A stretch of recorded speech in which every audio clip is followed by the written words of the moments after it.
The stars shimmered like ancient spirits frozen in the void, their light whispering secrets no mind could truly understand.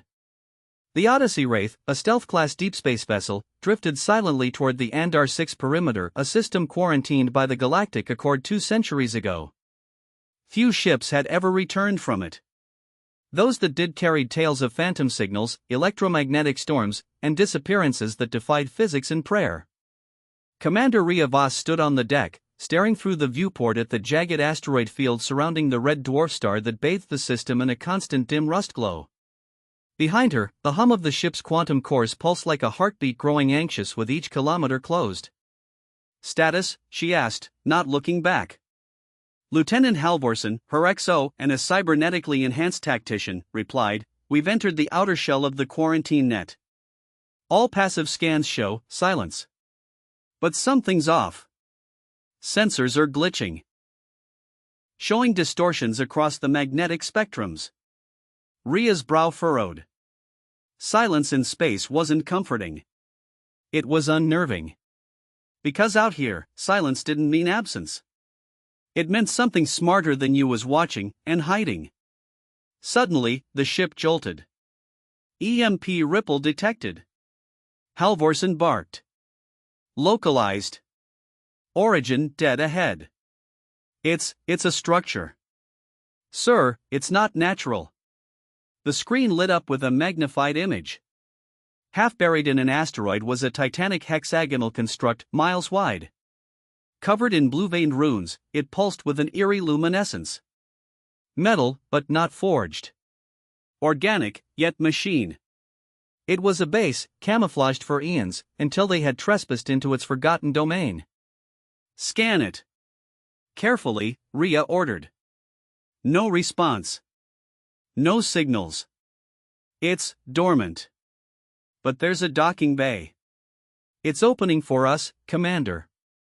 Everyone froze. A base, light years from any known civilization, unknown to even blacksite reconnaissance, and it was inviting them in?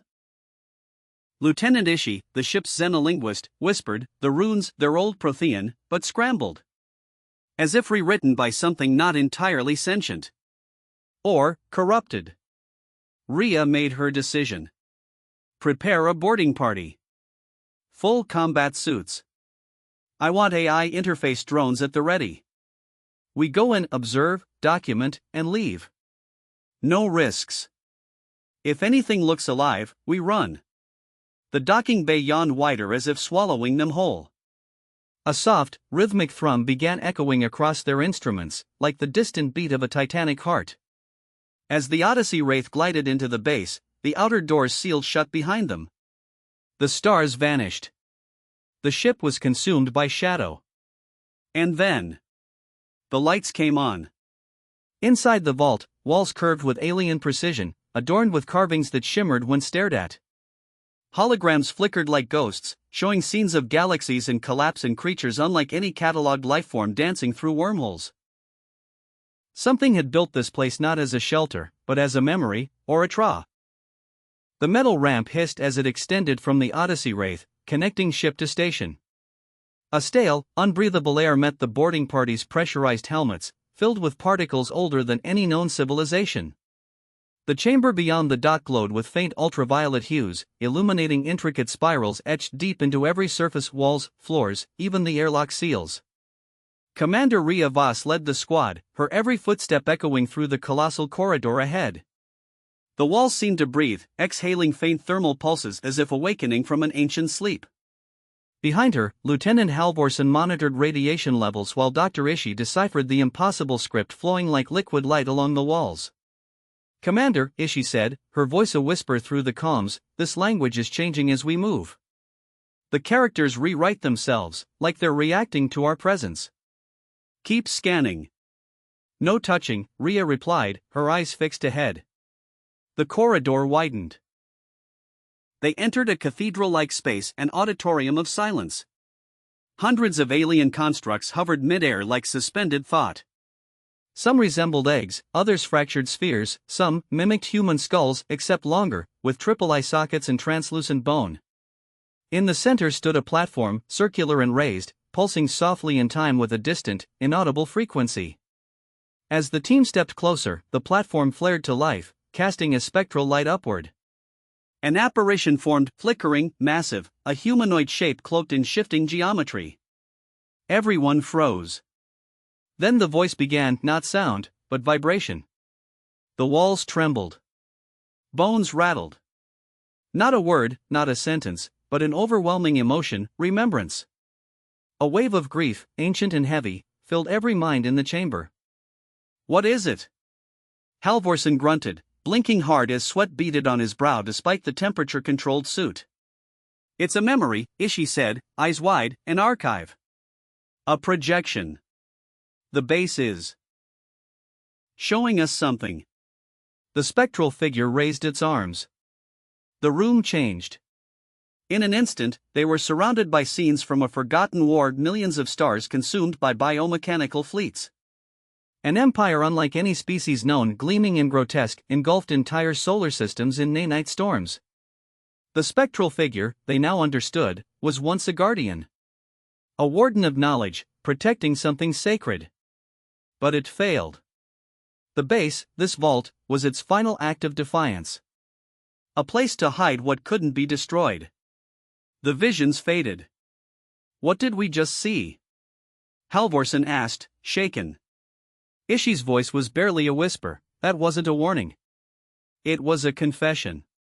Suddenly, a sharp tone cut through the chamber. One of the orbs above pulsed, and the lights dimmed. Systems inside their suits glitched momentarily, then returned. But the signal had changed. Commander, the station just pinged a location deeper inside, Halvorsen reported, eyes flicking across his HUD. It wants us to go lower. We go deeper. Weapons ready. Safety off. Behind them, the entrance sealed without a sound. The base was watching now. Reacting. And something below was waking up. The corridor spiraled downward like the throat of a mechanical beast, its walls glowing in rhythmic pulses, as if the base had a pulse of its own. Commander Ria Voss led the descent, her boots pressing softly against the alien alloy that neither echoed nor gave resistance. No dust. No rust. No signs of time, just a long, endless descent into the unknown. Behind her, Halvorsen checked his weapon systems again, recalibrating the plasma burst core. Ishi remained quiet, her eyes locked on the shifting glyphs crawling like electric vines across the walls. Even the AI drone accompanying them, a floating sphere of sensors and scanning tools, beeped irregularly as though confused by what it was seeing. They passed what looked like an ossuary, its transparent walls filled with skeletal remains. Creatures with elongated limbs, fractured ribcages, and fused spines. Dozens of them. Hundreds. None of them matched any species catalogued by the Galactic Xenobiology Archives. These aren't just corpses, Ishi said, swallowing hard. They're arranged, like offerings. Sacrifices. Or warnings. The deeper they went, the colder it became, not thermally, but spiritually. The kind of cold that sank into the mind. Ria felt it clawing at the back of her thoughts, a pressure, like memory turning to ice. Her father's face, her mother's last words, the stars of her homeworld, all began to blur. The base was feeding on thought. Suddenly, the passage opened into a massive subterranean dome, miles across, with a dark, bottomless chasm at its center. Bridges of floating hexagons led in spirals toward a suspended structure that defied gravity, a black obelisk made of fractal glass, suspended in a gravitational void. And beneath it, swirling like storm clouds, was something alive. Is that liquid? Halvorsen whispered. No, Ishi replied slowly. It's memory. Fragmented. Visual. See? Inside the swirling haze, moments from across galaxies played like reflections on water wars, births, planetary deaths. Entire civilizations flickered in and out of the fog. And one vision kept returning, a species unknown, with no eyes, only gaping ridges in their skulls, all bowing before a black sun. The obelisk pulsed. Then it spoke, not in voice, not in sound, but in pure neural impulse. The calm systems lit up. Everyone flinched. Your flesh holds keys. Your minds carry signals. You have been expected. Rhea gritted her teeth. It's aware of us, she muttered. It's been waiting. Suddenly, the hexagonal path beneath them surged forward, without their control pulling the team closer to the obelisk. Their boots held them fast, magnetically tethered, but the sensation of being carried was unmistakable. Halvorsen aimed his weapon. Permission to engage if threatened? No. Hold, Rhea ordered. We shoot too soon, we die too fast. As th. Made of sinew and steel, even Commander Rhea Voss felt the tremor of fear gnaw at the edge of her discipline. No lights. No movement, she whispered. Let it reveal itself. Their visors, rebooting slowly, flickered back to life in low-frequency mode. The darkness peeled back like wet cloth, revealing dozens, no, hundreds of creatures, clinging to the walls, ceiling, and floor. They had no eyes. Just skin like black glass, reflecting memories not their own. Limbs disjointed and fractal, folding in and out of dimensions like they were only partly real. One of them paused inches from Halvorsen's faceplate. It sniffed. And spoke. But not in words. Not in sound. We are the architects. Shaped by the thought engine. We keep the memory. We feed on forgetting, Halvorsen's fingers twitched over the trigger. Commander. Hold. The creature's head tilted, mimicking curiosity. Then, slowly, it withdrew, crawling back along the floating hexes toward the obelisk. One by one, the others followed, returning to their perches in the dome's cathedral of shadows. What the hell are they? Halvorsen muttered. Guardians, Ishi answered, her voice cold. Or remnants. They're not hostile, unless they remember something they're not supposed to. Rhea exhaled slowly. Then we don't give them a reason to. The obelisk began to change again. This time it opened, splitting down the center, revealing a chamber within. Inside, a staircase descended into pure static, a visual disruption that hurt to look at, a place where logic bled. Ishi's face went pale. That's a thought engine. It's not just a memory archive, it's a reality architect. That device inside the obelisk, it doesn't store data. It creates history. Bends it. Injects it. Rhea stepped closer. You're saying this thing rewrites time? No. Worse. It rewrites perception. And if perception changes, reality follows. A deep rumble shook the dome. The thought engine was powering up. A decision must be made. The architects spoke again, this time together. A resonance that cracked glass and made blood itch. The vault must release. Or consume. You carry the pattern. You decide, Suddenly, from the void above them, another projection appeared. A human one. A man in military uniform, ancient, faded, bearing the crest of Earth's first deep space fleet. His body flickered with data corruption, but his voice rang clear. This is Admiral Jonas Krein, EDF Outrider Division. If you're seeing this, you've made it into the Andar Vault.